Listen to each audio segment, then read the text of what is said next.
Hello YouTube viewers, welcome to my show Computer Wednesday. In today's episode we're going to take a look at folding phones. So let's dive right into it.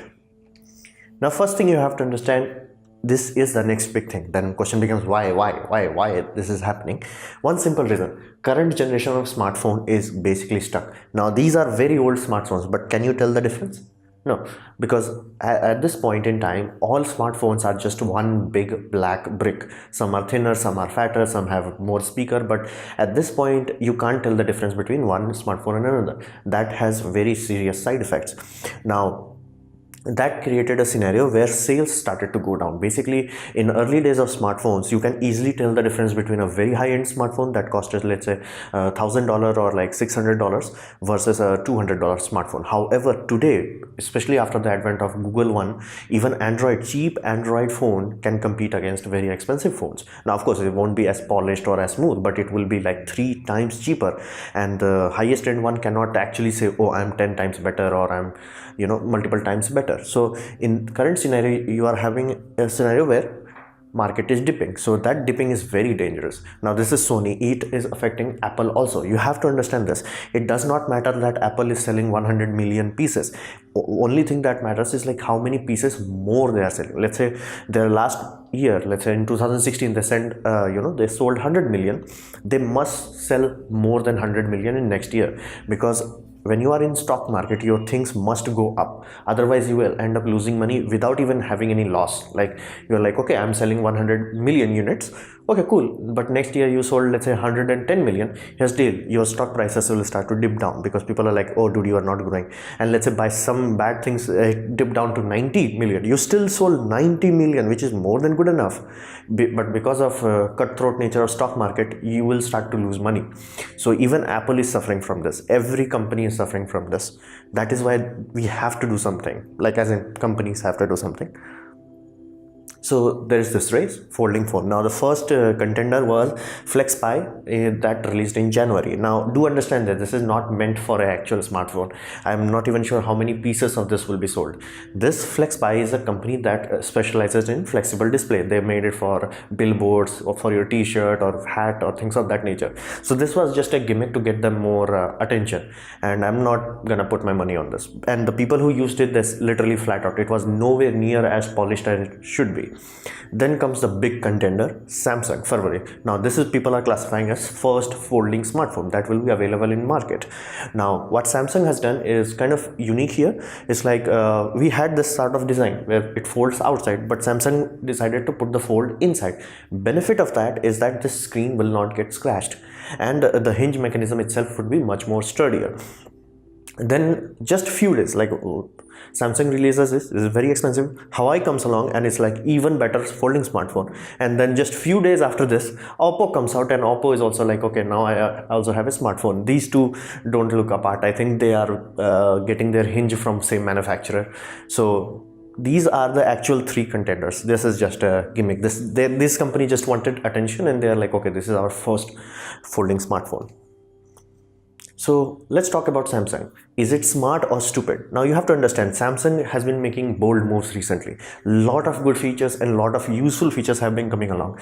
Now, as of 2019, they are making a very good showing, because if you are familiar with Samsung in Indian market, they had really terrible cheap smartphone. Basically, if you are buying in 10,000 rupees or let's say sub $200 smartphone, Samsung smartphone were just Samsung smartphone. There was nothing feature, there was not enough usability into that. It was just that you're paying for Samsung brand. You were getting very low amount of features, you were getting very outdated text, but they changed all that by introducing M20, which is a very, very good phone for its price. It's amazing for its price. Like this is the first time Samsung in Indian market is releasing something that people are like, oh, at 10,000 Samsung is making a good phone.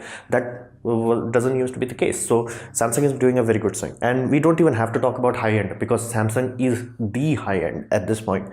Samsung S series lineup, as in S20 and Note series lineup, they are top of the line. They are cutting edge. They are what we call bleeding edge. Like Samsung is introducing feature after feature, but at this point you can understand what can you do, like what you like in this that you couldn't do in last one. Like of course it has wireless charge transfer, where you can charge transfer from one mobile phone to another wirelessly. That's good and well, but That's just one feature, but it's not worth the $1,000 price tag. Then Samsung is now introducing ultra-end phone. Now this is what Samsung Fold will be, this phone.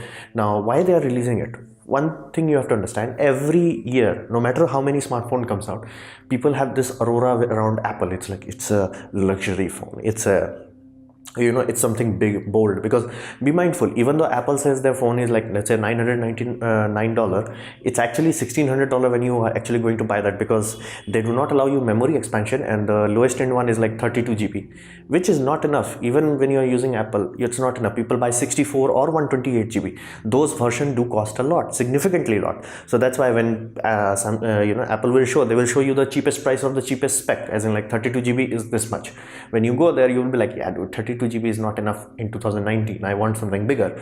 Then they are like, yeah, now it's $1,500. So understand this, Apple always had that bleeding edge price, and people like that. You have to understand that, like, unless that's the only product you are releasing, you can have a scenario where people want to buy expensive product. They want to stand out from the crowd. Not everybody is poor as I am, because you have to understand, there are people who literally have multiple Lamborghinis. There are people who literally have, like, you know, multiple private jets. So there are people, there are people who can easily afford $2,000. They wouldn't even notice it. It's like, oh, give me just Samsung Fold. Even if it was $20,000, they would not even blink. It's like, okay, just give me that. There are more than enough people. Now you might be considering why the heck then Apple Watch failed, the gold edition one, $10,000. Here's the deal, that was charging $10,000, which was significantly much, and it was giving an outdated product. It's like, okay, it's a watch, it's not a good watch, it's not a usable watch. What it is, because like you could have bought a good Rolex or a good Citizen watch that would have lasted you for decades or even centuries. Apple Watch is not gonna last you more than 2-3 years. So you have to understand, and here you're getting bleeding edge. This phone, when you pull out of your pocket, it says, I am rich. Like, you have to understand, this says I am rich, this says you can't afford this. And when you open it, like, completely different thing. This is something that you will not see in anyone else's hand. So this is very significant for Samsung. Samsung is like, okay, I'm gonna take care of the low end, I'm gonna take care of the high end, and I'm gonna make ultra end. That's why it's not stupid for them to release something this expensive. And you have to understand, this is a bleeding edge technology. It's gonna cost more. Now the question then comes out, because just as they have released that, Huawei comes along and people are like, okay, Huawei design is so much better. Now I'm not sure about that, simply because I have seen the patents for Samsung hinge design early as 2016 and 17. They were releasing these patent designs. Now what I mean by releasing, it's not released to public, it's for patent office. It's like they had a patent where you had the same design as Huawei. So I think and because in the basically show notes where they were showing this, they made sure that you understand this hinge is unique. So I think this hinge allows them something. What does it allow? So there is a very good chance that this hinge will not backfold. So you won't have a scenario where you open it up strongly and it bent backwards. So I think they are putting too much effort into this hinge to make sure it lasts. Because you can buy a very good smartphone, yeah, you pulled it out, you opened it accidentally, boom, now it's broke. Or the damage aspect, because they specified this also. It's like, we didn't want the screen on the outside because it will get scratched. We wanted there to be unboxing experience, really, like you're opening things up. So there are certain aspects of it which feels rushed, like specifically the fact that the front screen is very short. That really feels rushed. And the notch in the mobile phone, that's just huge. That's just not acceptable. Those parts look like they are rushed. However, hinge part, in few months we will find out. Because if, let's say, Huawei works and everybody's like very happy in first few months, but in the, let's say, fourth or fifth month, they started to realizing that because your phone gets bumped around things, that hinge is getting damaged and the display is getting damaged, then it will start making sense. Why did Apple put the screen inside? Because screen is a vulnerable thing, and this hinge is big, sturdy, and Apple is like, Samsung is like, look at this hinge. This is so strong. This is so important. This is why I'm charging you so much. So it's not out of the game yet. Samsung still may sell a lot. So let's talk about Oppo and Huawei. Now, it is undeniably better design. Now, when I say better design, I don't mean because they have screen on the outside. It's better design because of this notch. Because if you see side by side, they are making fun of it. It's like, this is 8 inch, this is 7.2 inch. But you can tell that's not that big of a difference.